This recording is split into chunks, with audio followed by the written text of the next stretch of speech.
আসসালামু আলাইকুম viewers, electric fact Bangla চ্যানেলে আপনাদের স্বাগত। তো আজকে আমরা আপনাদের দেখাবো একটি ডিশ সকেট বা টিভি সকেট কিভাবে কানেকশন করা যায়।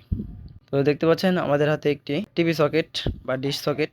তো টিভি সকেট বা ডিশ সকেটের মধ্যে দুইটি পোর্ট থাকে বা নেগেটিভ পজিটিভ থাকে। তো আমরা এখানে দেখতে পাচ্ছি আমাদের হাতে একটি ডিশের কেবল, এটা কপার কেবল। এটা বাজারে আরেক ধরনের তার পাওয়া যায়, সেটা অ্যালুমিনিয়াম কেবল। উপরে অ্যালুমিনিয়াম দেওয়া, ভিতরে কপার দেওয়া থাকে।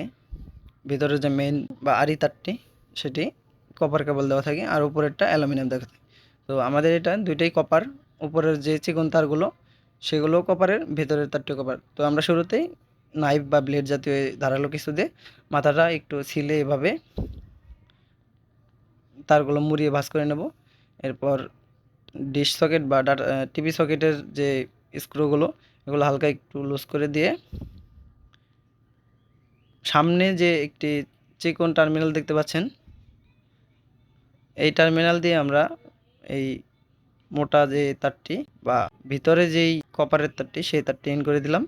এরপর যেখানে আমাদের চিকন তারগুলো, এই তারগুলো জন্য আলাদা এখানে একটু কপারের স্পেস দেওয়া থাকে।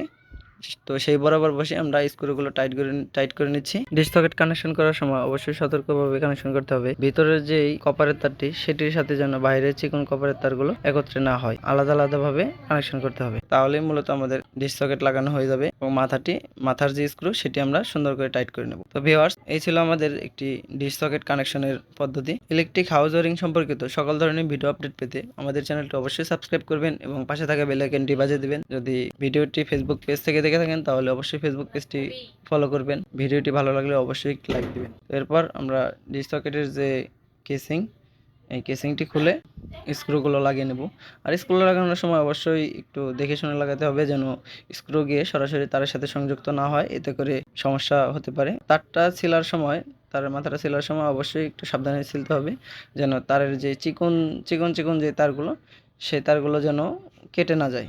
সেগুলো কেটে গেলে অনেক সময় চ্যানেল ঝিরঝির করতে পারে। তো ভিউয়ার্স, আমাদের কভারটিও লাগানো শেষ। দেখতে পাচ্ছেন, সাধারণত কভার লাগানোর পর আমরা একটু স্পিড লেভেল টেস্ট করে নেই। এই ছিল আজকের ভিডিওটি ভালো লাগলে অবশ্যই একটি লাইক দিবেন।